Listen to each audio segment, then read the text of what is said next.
Hi, folks. Thanks for tuning in to our curated panel discussion. I'm here with members of the Gathering for Open Ag Tech, or GOAT, to chat about intersectionalities between the open source technology movement and the organic movement. I'm Ankita Ratturi. I'm an assistant professor here at Purdue University. I'm based out in West Lafayette, Indiana, where I run the Agricultural Informatics Lab, and we're focused on the design of open source tech for improved resilience in our food system.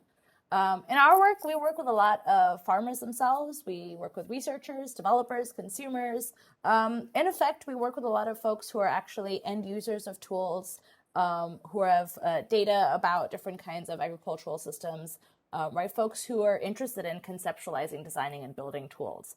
I'd love for each of my colleagues here to introduce yourselves. Maybe tell us a little about where you are, what you do, and who you work with as well. Greg. Yeah, I'm Greg Ostick. I'm one of the co-founders of OurSci. I'm in Ann Arbor, Michigan. Our goal is to support communities who want to ask hard questions about the world.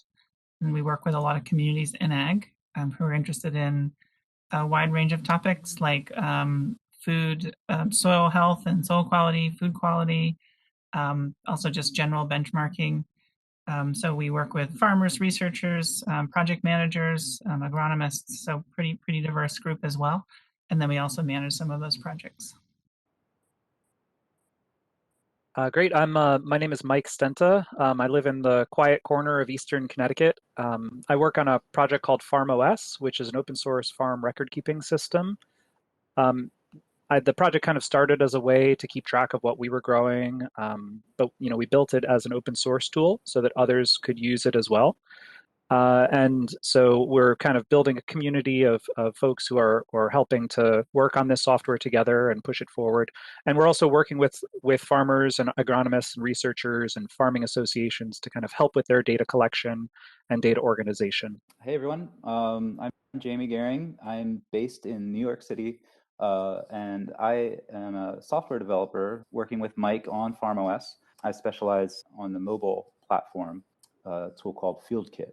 And previous life, I also spent about 15, 20 years working on farms, working in farmers markets in the city, and handling a lot of agricultural information and communications, which I think informs my work on front-end design to make that work more easily for farmers. Hi, I'm Juliette Norton, and I'm research staff at Purdue University in the Agricultural Informatics Lab, but I'm located in Martinez, California.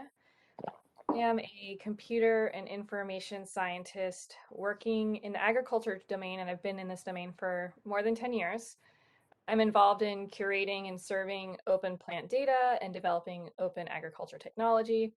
For the bulk of my work, I am partnering with the Northeast, Midwest, and Southern cover crop councils on their decision support tools for species selection and seeding rate calculation. And that involves extensive conversations with farmers and seed companies, farm advisors, and researchers. Awesome. Thank you all so much. We're in 5 completely different parts of the US, but we all met through GOAT, or at least I met many of you through GOAT. I've mentioned it a couple of times, and I would love for maybe Greg, if you could share with folks who are listening in, what is GOAT? What do we do? What's our jam? Sure. GOAT stands for the Gathering for Open Ag Tech, and it's pretty much what it says. It's a gathering of people interested in creating an open agricultural technology ecosystem. So we want to make open source tools for ag, and we believe that's important to the future of ag. Could you actually quickly define for us open source, just for those in the room who may not be familiar with the phrase? Sure. Open source means you've created something. Maybe it's a tool, a piece of software, a piece of hardware, could be a process even. And you have made public the code if it's software, or the designs if it's hardware, or the concept if it's a process, so that other people can see it. And not only can they see it, but they can actually do it themselves. They don't have to pay you for it or even reference you most of the time. So you're putting that information out in the world so other people can do it and replicate it. So when we can meet in person, we have had a couple of different types of events. I put together a couple of quick slides for those of you who need some information about what's going on and why we're collaborating, what we're collaborating with the Organic Center on.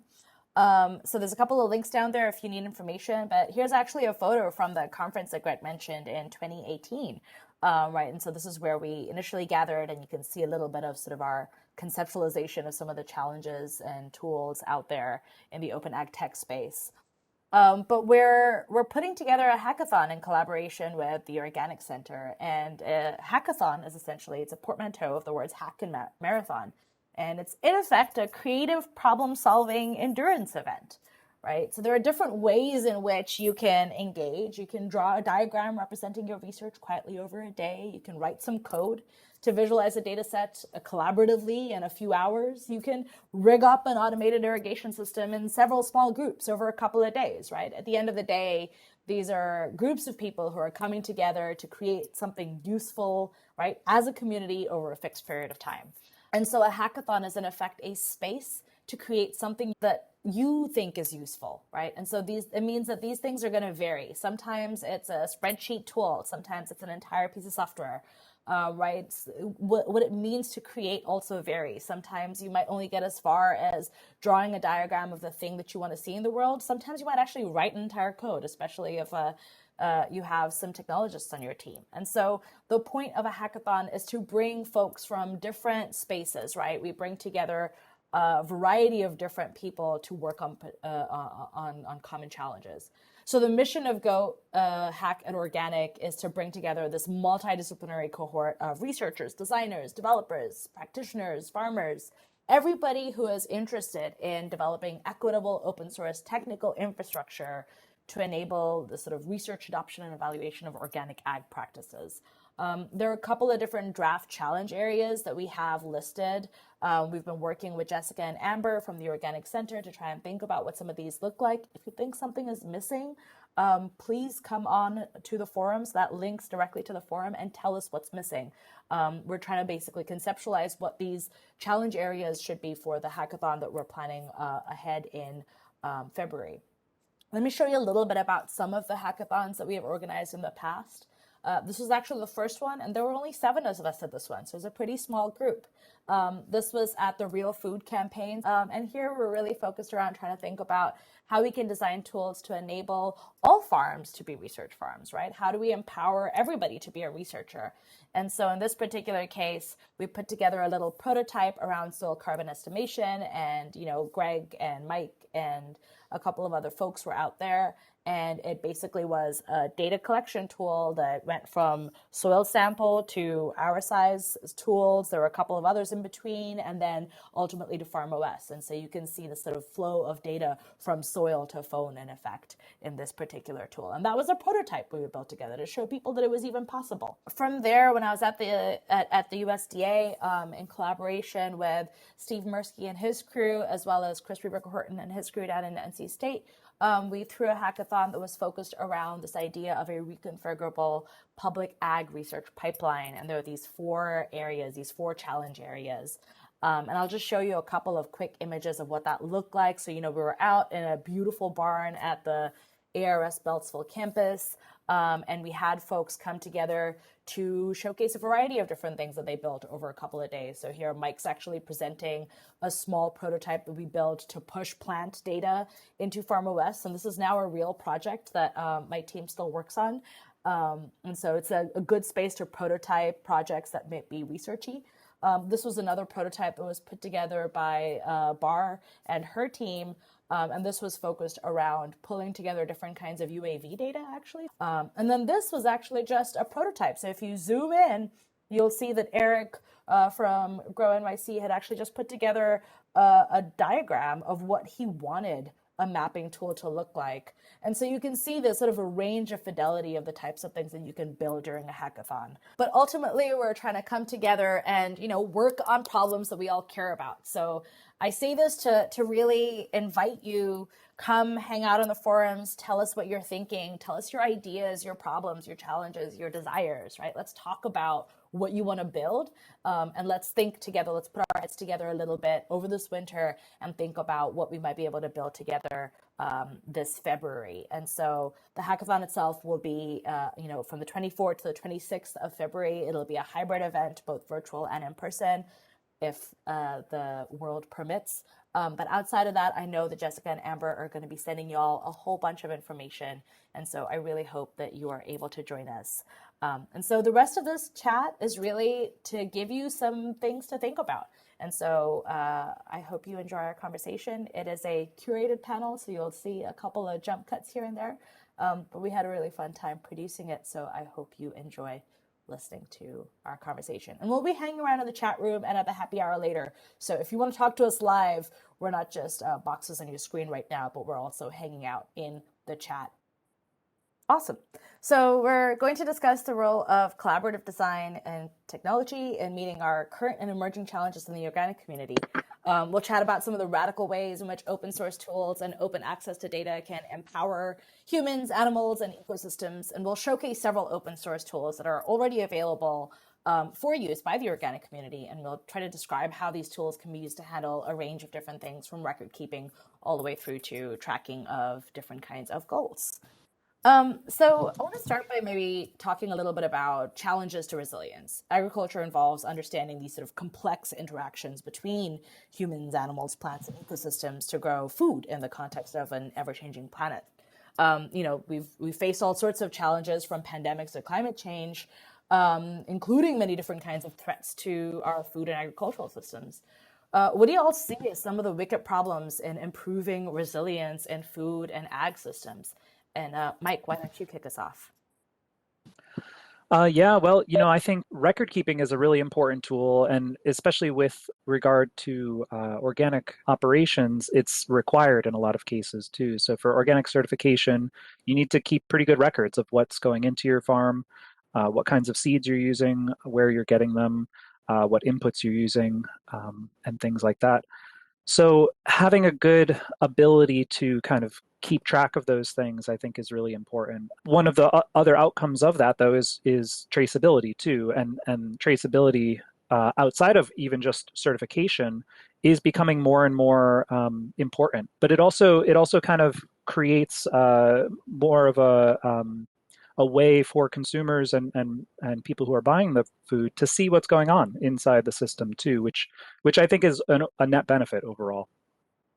To kind of ground that into some of the things that have been happening in the last, especially 2 years, one of the wicked problems that I feel like we all saw was the issue of reaching consumers when previously utilized food distribution channels were shut down or they changed. And then, just not only adopting more ecological methods, but also maintaining that economic sustainability when transitioning to those methods. Yeah, I'll just add too that I think an important thing with farming that kind of demands a certain pragmatism when balancing all these values is there are very real constraints in terms of resources, and then at the same time, at the end of the day, you have to get those carrots to a market, or there need to be real results that people are truly depending on to live. Those problems are going to become more pronounced with climate change. You have to balance that pragmatism with the bigger goals too, and they're kind of inseparable to a point, but you have to try. Yeah, and it almost feels overwhelming sometimes because there are these larger existential, infrastructural, policy, political challenges in the world, and sometimes it feels weird to say that technology can help with those. But in a lot of ways, if you bring those problems down, there are some very practical day-to-day things that we can use technology to help with. And so it's almost like technology has this potential to help with these very short-term tasks that we are trying to accomplish in service of these longer term, broader, more complicated challenges that I think we're trying to work on as a society.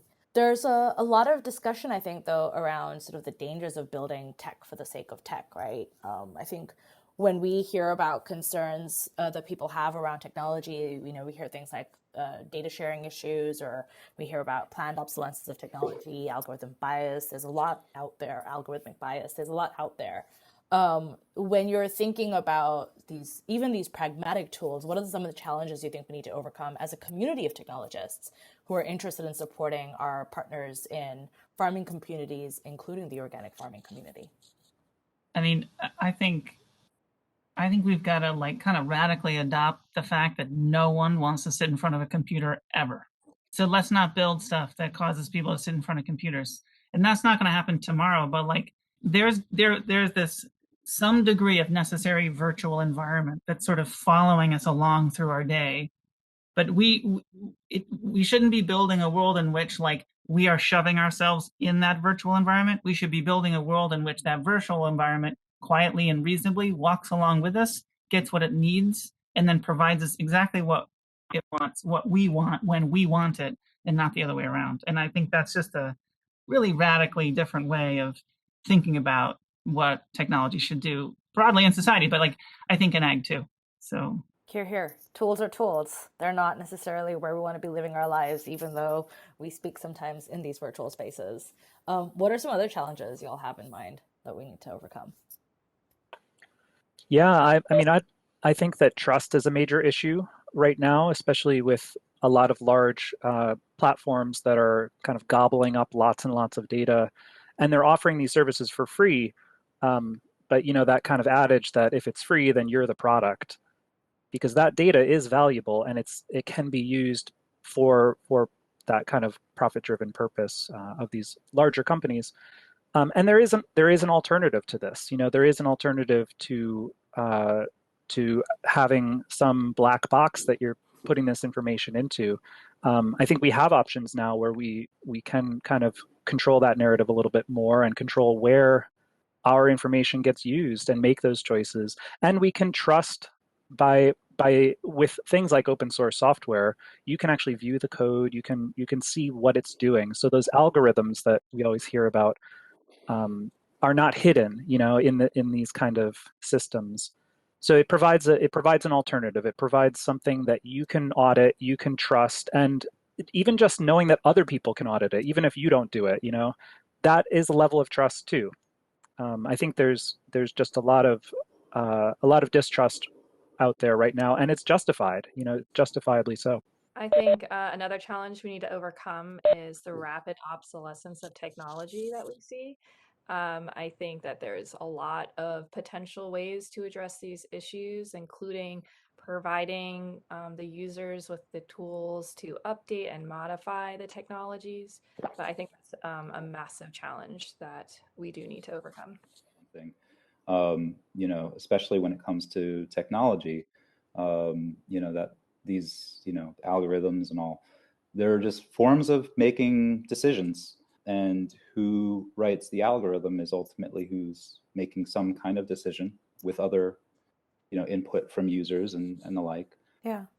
I think one of the ways in which at least we might be able to mitigate some of these challenges, and at least one that we try to take, an approach we try to take in the research space is this idea of taking user-centered design approaches when building technologies. And that means bringing actual farmers to the table when you're thinking about the design of a farm management tool, or, you know, bringing the different types of users, bringing people who otherwise might not have a say in how the technology is built to the table when you're actually building technology. I think this is a big part of what it means to build open source technologies in particular. So I maybe want to turn our attention to some of these open source technologies, because it's a, you know, collaborative design is a big part of them. But the design of tech is not new, right? Humans have been designing tech to help us grow food for a long, long time. Spear, tractor, now software. And we still build hardware to augment physical actions, and we build software to augment our thought processes. And there's lots of different genres of software out there, and that too can be a little bit overwhelming, right? So from communication tools to online sales platforms, the whole mess of things out there. I'd love to hear from each of you about what you see as the specific roles of technology, and what can it help? What can they do to help us overcome challenges in growing food organically? Great, yeah. So I can just showcase a couple of quick things that are sort of related to open source and open source hardware. So FarmHack is a great community that many of you may have heard of already. It's been around for a long time, and it really focuses on this idea of open source hardware. So you can, if you design a tool that helps you on your farm, you can document those plans and share them with others, and then others can iterate on that as well, and it can kind of grow as a life of its own. So it's sort of an alternative to this idea of, well, oh, I just had this great idea, I need to patent it, and I need to lock it down so that I can bring it to manufacturing and make money and all this kind of thing, which takes a lot of time, a lot of energy, and ultimately like does not result in things helping people as much, I think. Whereas if you have a nice simple tool that you've created, like a root washer or this drip tape roller cleaner or this bicycle powered thresher, you can document these kind of things and share them with others, which I think is really cool.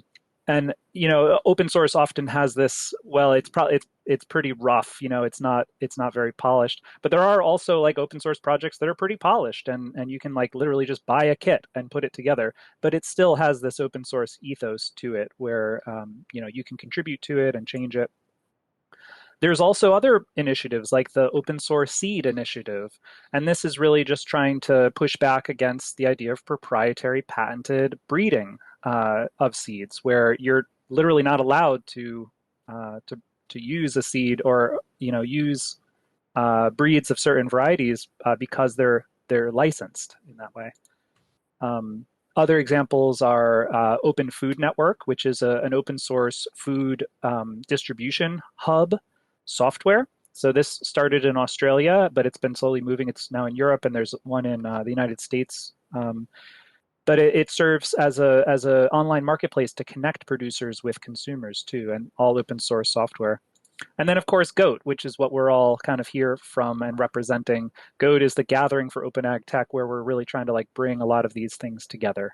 And if you go to the GOAT website, goatech.org, there's a ton of videos online. We've got a whole video series from different groups who are working in open source ways to share information and to build tools together. So there's a lot going on right now, which I think is pretty exciting. I'd like to just kind of riff off that, in that some of the ways that these goats or other initiatives are trying to use technology to overcome some of these challenges in growing food include those that help farms grapple with the complexities of farming. A recent data source that emerged that I think is really interesting is the Open Evapotranspiration project, and the allowing large amounts of data to be accessible by anyone who signs up to use the platform has the potential to really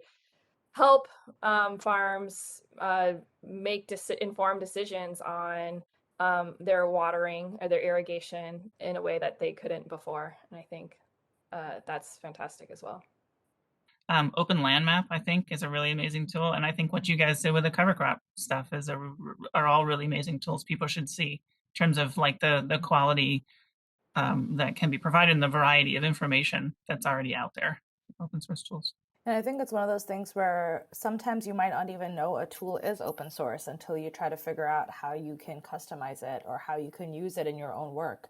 And so I think it might be helpful for folks who are sort of not familiar with this paradigm. There's a pretty good sniff test you can do with most tools, right? There's usually a contribute page, or in their documentation, there'll be an invitation to participate. And so there are lots of different clues as you're looking at different kinds of software that you can use to be able to figure out whether or not a tool is something that you can also jump in and influence and inform. It may not be obvious from the outside looking in, but I think the open source technology communities and the organic ag communities have a lot in common.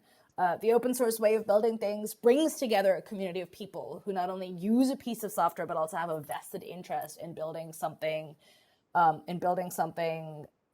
fulfills a shared interest or a common goal.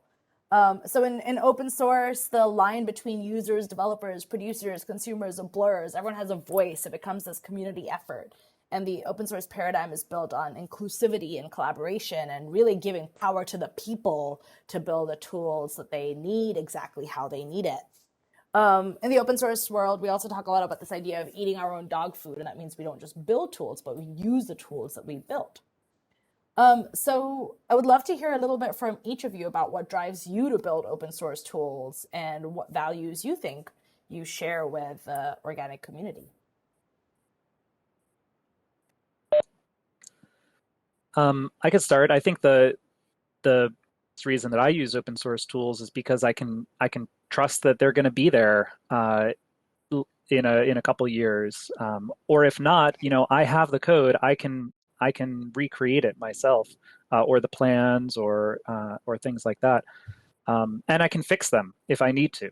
I don't have to I don't have to call up a dealership to because I'm not allowed to fix it on my own or something like that. Or in the case of code, if you feel comfortable doing that, you can debug it. You can figure out where the issue is, or if there's a new feature you want that doesn't exist, you can kind of dig in and learn how to do it. And I think Jamie made a great point earlier when he said that algorithms and code more generally is really just a bunch of encapsulated decisions. So each line of code is just if then statements, if this then that, and together it can create very complicated things, but at its core it's not that complicated. And I think it can feel a little overwhelming to get into it, but once you get some of the basics down, it can be really empowering, and you can start to see and learn more and how to build things that you want. I'll go next. So one of my primary motivations for building open source is that the problems that I'm either addressing for myself or for the communities that I'm working with are likely being experienced by someone else, and I'd very much like to share the effort that I've put into with as many people as possible to kind of, you know, empower people as much as possible around the world to um, grow their food and grow it organically. I think is a fantastic thing for us to be trying to achieve here by using open source tools and building open source tools.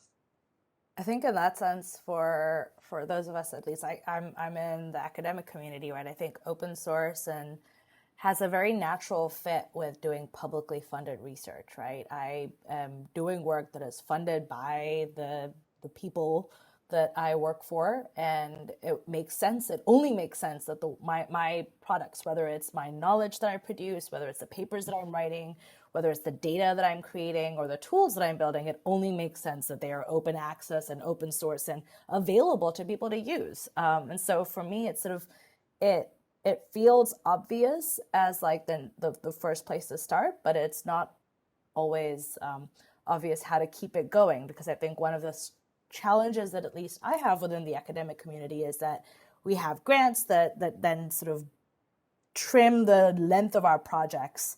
And it means that, if I disappeared, then there's this danger that that project disappears. And I want to build things that are bigger than myself and more than just my contributions. And so I like being part of this larger community, this larger ecosystem where I am just a part of something more than just myself. And so, I really like that piece of the open source community where, if I died tomorrow, the work that I have done could be picked up by you and others, and anybody else, literally anybody else, could just pick up where I left off and keep running, and they would only be hampered by the quality of my documentation. So that's something that at least, it gives me hope also, because then it means that I feel like I'm not just building things that are going to die and building things that are going to disappear, but I am part of this growing, evolving ecosystem of tools that are responsive to the natural ecosystem, if I may get a little bit esoteric. Yeah. Well, I'll take you one more level of esoteric. I think I'll just quote what you put up in the 2018 GOAT conference, which is where's the Star Trek future we all deserve? I mean, and south of everything that's been described so far, I agree. But in the end of the day, in Star Trek, could you not access some programs? I don't think so. I don't think, you know what I mean? I mean, just it's silly, but just looking forward, that is not the universe we're going to live in 100 years. And I think the connection to the organic community, which this feels odd today, but I know especially the early organic community guys in the early 80s who were doing this stuff, they saw organic as the Star Trek future. I mean, people weren't doing it. They saw it as something fun, the huge transition and change. And that transition and change has happened because some people were just like bound and determined to make it happen. And I think in that sense, we're in the same boat. Yeah, I want to get there, and we're not going to get there any other way. Hear, hear. I'll just add a really kind of purely personal level to this, which for me, despite being a software developer now, I lived for probably 25 years of my life hating technology, and open source was kind of what turned the page for me. Not to be like all too evangelical about it, but I think it clicked for me using open source software that I had always looked at technology as something I was accountable to, and I had to keep my phone with me. I had to answer that email. I had to sign on and sign off at the right time and the wrong time. I had to fill out these forms online or whatever, and it aggravated me. And when I started realizing, oh, actually, the software should be accountable to me, and do what I want it to do, and I had never experienced that before. I started using open source software, and that just opened up a whole world for me. And I think hopefully farming community understands that kind of experience as well. I'd love to take that response of yours and maybe frame it as a question to the broader group, right? We've talked a little bit, I touched a little bit here and there on how open source technologies have empowered us and made us feel like have made us feel like we're part of something bigger. What do you see as the ways or the reasons why open source tech is particularly suited to empower organic stakeholders, right? So from farm to fork, building trust, accountability, transparency in this organic supply chain. Let's try to get really pragmatic again. I've got one quick one is in the ag space the ag space is a little unusual in that it has a very large amount of the profit comes from a very small number of products, right? Like corn, soy, wheat, cotton. Like there's a couple of things that are done fairly similarly. And so traditional software is going to basically it's kind of like that's the one big fish in the pond. Everyone's going to try to get that one big fish.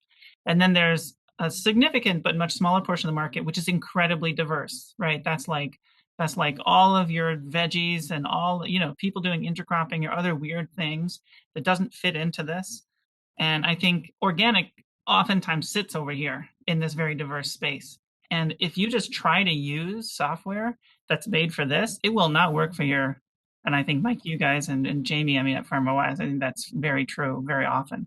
So really I don't put it this way, but there's not a lot of other options. Because you require something somewhat custom, and I think open source can serve that well and can, build that interaction with those custom operations well to make something that's actually going to work for them. Yeah, I'll carry with that thought a little bit too, Greg. I think the ability to sort of customize for your needs is also really key for that, and as well as cost.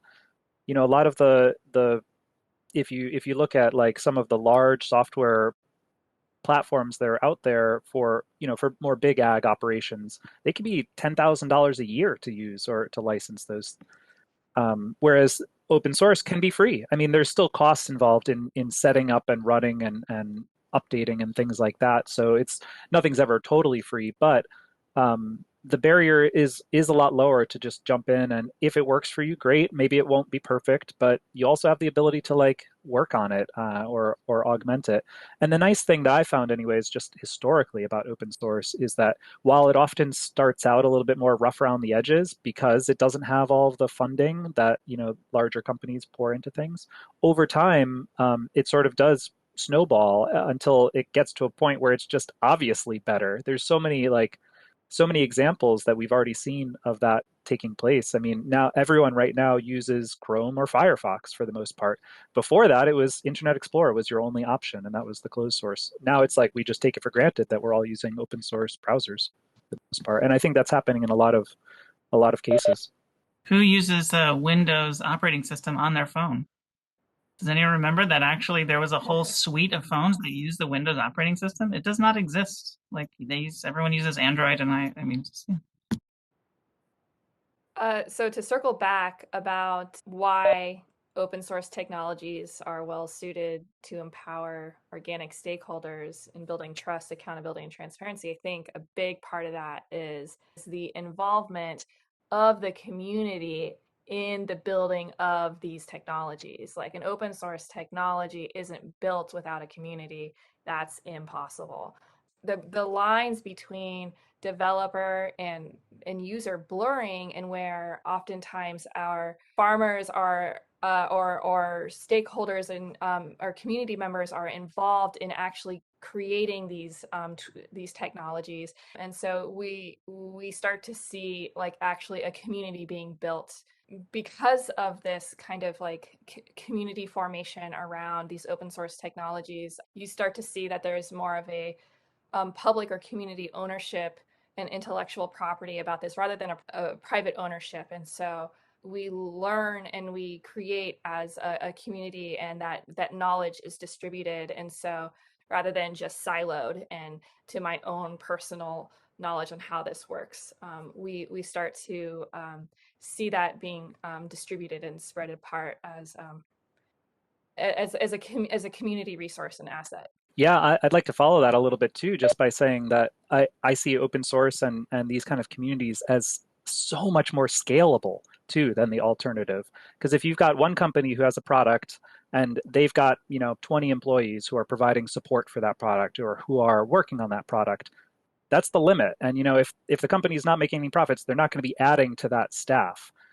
But with an open source project, anyone who wants to contribute to it can. So this base can just grow and grow and grow, and they can provide support to each other. So there's this kind of community support effort too.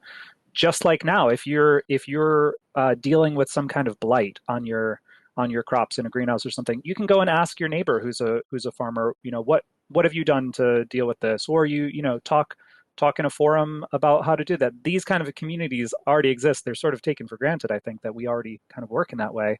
And we've kind of lost some of that with software products, I think. Yeah. I think I'm just going to maybe try to summarize some of the things that I've been hearing as the values that we have in common between the open source and organic movements. There's this focus on trust and community and inclusivity. There's this thinking about the longer term. There are these strategies to evolve and adapt with changing communities and climates. I think both communities strive to empower community members, including through coordinated yet decentralized production of food and or software, and ideally both sometimes. We have community members that deeply care about what they're doing. In open source, we aim for technological resilience and building tools that live beyond us. And in the organic community, I see food system resilience. I think our group has argued that open source tools for organic agriculture can build that sort of intersectionality when it comes to thinking about resiliency.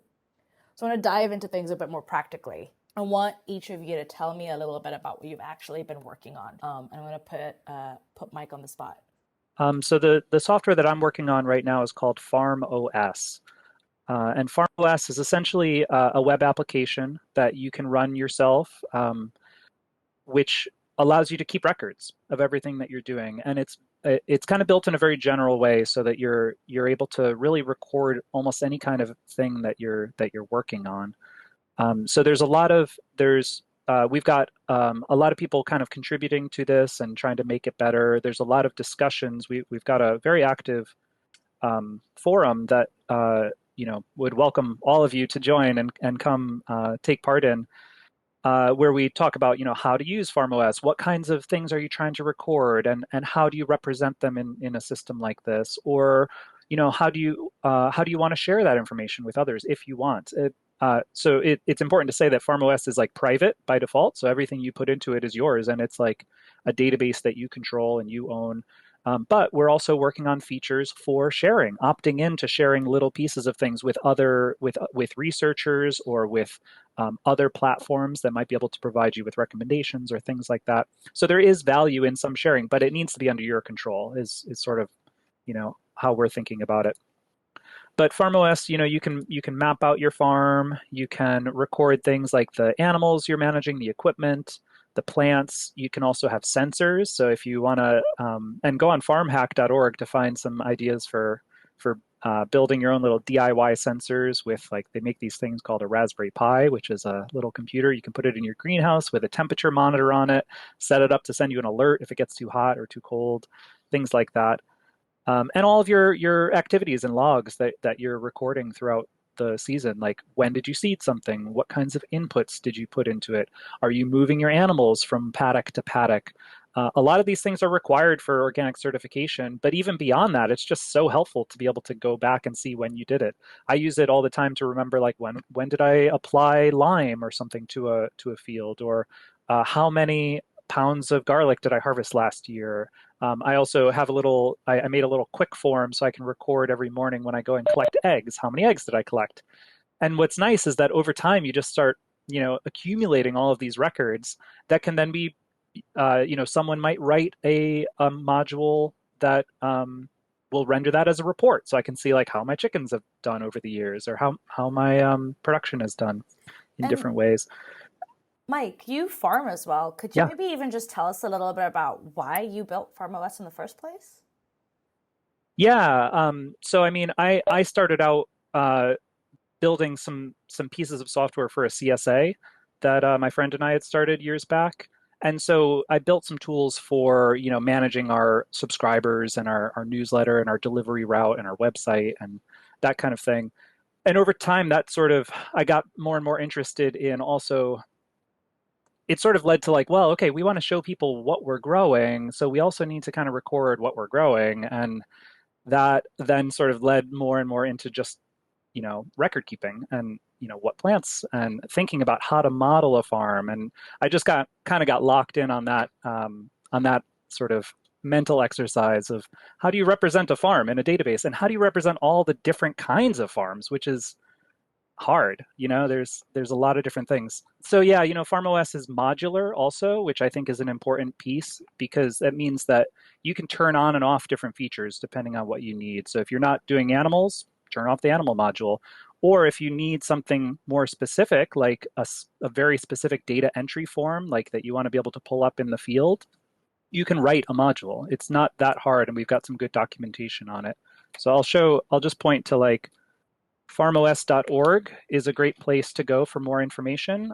We also host monthly calls with the community, so it's kind of like office hours if anyone wants to join and ask questions. The forum is also a good way to do that too.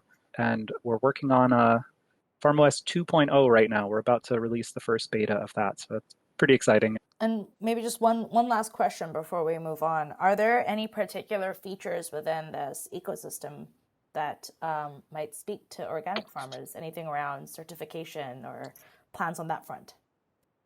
Yeah, so a number of FarmOS users are recording their certification records in FarmOS. And I've heard from a number that their certifying agents come back to them and are like, this is great. I'm so happy that you're using this, because it just makes my job so much easier. Because not only can they come out and see the records, but you can also actually give them a login to it, so they can, like, look at it from their office on the other side of the state if they needed to save the drive. I love that software brings us together even though we are apart. I want to bother Greg a little bit. I know you both work together a fair bit, but Greg, you work with a whole range of farmers and have a pretty broad diversity of things that you're working on. Would you mind sharing a couple of those with us? Sure.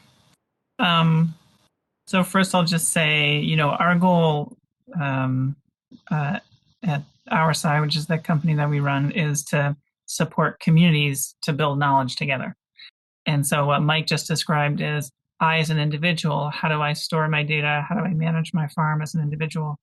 And so in the ag space, we're asking that question, like, okay, well, how do we take a lot of individuals who have their sort of sovereign rights to their data and help them organize that data in a way that we can say something together, right? We can ask a question. I'll kind of, hopefully the screen share works.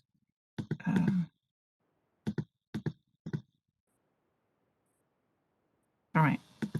So we do a couple of things. So one thing that we do is we have a piece of survey software called Survey Stack. And it is just survey software. You take a survey just like anything else. You just, walk through the survey. This is a survey where you input planting information.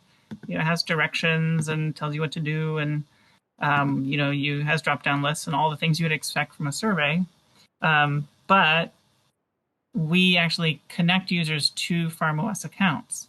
So it allows someone to fill out a very custom survey and push that data to their personal FarmOS instance. And the benefit of this is, let's say I'm an agronomist working with 50 farms, and I'm supporting those farms to collect information, because a lot of times farms aren't great at it, or they collect some of it in paper and some of it in different systems, or all that kind of stuff. But we want to start to think about our community together, ask questions across the community. There's a lot of great organizations that do this. PASA is a good one. NOFA does this. And we actually work with them. So if I'm an agronomist trying to ask those questions, how do I work with these users and maintain their data independently, but give them a consistent and simple experience for inputting that data? And that's what these forms do. So these fields, which are silly names, but they pull from my FarmOS instance, this test farm. And so when I finish this form and push it at the very end, I actually push data to that FarmOS instance, right? So I can create this field using a survey and Survey Stack. So if I was just one single individual user, I would just use FarmOS. But if I'm trying to work with a large group of farmers and provide data consistency and comparability, so that in the end we can ask a question with all that data, then Survey Stack is a useful tool. So that's one thing that we work on. So yeah, I would say if you're an agronomist, you're a soil health coach, you're running research trials, you're a university with a lot of farm partners, those kind of things, this is a good tool. So then on the flip side of that, once you have a bunch of FarmOS instances controlled by individuals with comparable data in it, now you want to be able to compare the data, right? So that's our next step. And it's something that we're actively working on now. We'll be ready for next year, but we call that the farmer coffee shop. That's super cool. So I love that. So Mike, you described a little bit about how I, as an individual farmer, can manage my own data within my private ecosystem. Greg, you showed us a little bit about how I might start to talk to others, share my data with those that I trust, to be able to start learning from each other, whether it's through the research networks and using the forums like those that you showed in the Survey Stack tool, or in the prototype that you just shared with us around the digital coffee shop. I love seeing different types of prototypes, and this is at least a big part of what we do. So I might just jump in with sharing a little bit about what we do. So here at Purdue, and this is how I've worked with many of you as well. We have a little lab in which we focus on doing design research and technology development on different threads. And so some of our projects are, doing the user experience research, talking to your constituents, Greg, when you were designing the digital coffee shop, or I should have said that. Yeah, Tita did the human-centered design process for the digital coffee shop. No worries. But we also have been doing we're starting some work with Open Team, which is a larger collective of open source technologists and farmer networks, to try to ask questions around how folks are collecting data related to soil health management, and specifically to be able to inform the design of different kinds of technologies. I'll share two in particular, and I'll let Juliet speak about one of them in a little bit more detail. But one of the projects that we started last year was really focused around community food resilience. And so, we saw during the pandemic, lots of folks were switching distribution channels from institution to direct to consumer. A lot of technologies were being adopted to try and pivot in a very trying time for lots of different kinds of farmers. And so what we were really focused on was trying to ask questions around the suitability of technology and how appropriately or inappropriately tools were helping. Right. So what was the role of technology in being able to help people coordinate both food production, but then also distribution, right? How are people getting to market? And so we started mostly just through community calls, listening to people's challenges around, around selling food in times of COVID. And then we actually started to do some qualitative research where we're talking to different farmers and farm supporters. So, right, again, thinking about the community in agriculture is not just being farmers also, but also, your farmers market managers, your food hub coordinators, your crop advisors, your extension folks, your consumers, right? We're all part of this larger community. And so we started by talking to a variety of different folks to learn more about the different ways in which software was being used, or the different types of software that were missing within community food systems. And we're actually now beginning to sort of close that phase. So we did a lot of data collection, and now we're trying to think about the design of local food toolkits. And so this is something that, if folks are interested in working on or chatting with us about, I'd love to be able to work with you on these types of concepts. Something that is a little bit more finished is work that I had started when I was out at the USDA ARS, and this is in collaboration with some folks there and in North Carolina State University and a couple of other places, but mostly in collaboration with the Northeast Cover Crops Council. And this is a tool focused on both crop advisors, but then also growers themselves. So with that, I really hope that you are as excited as I am for the hackathon that we're going to be putting on together with the Organic Center in 2020. We're hoping to bring together a whole bunch of folks who are interested in these common challenge areas around organic agriculture. We'll bring the developers. We're hoping some of y'all in the room, farmers, researchers, folks in extension, people interested generally in organic agriculture. Please come one, come all. There'll be more information available on these websites, so you can feel free to check out the Organic Center's website. They'll make sure that you are apprised of when and where things are happening, and on the forum we will have at least a little bit of discussion in the interim about the actual projects that we'll be all working on. And so with that, we'll see y'all at the happy hour later on online. Thank you for listening, and have a great day. Bye.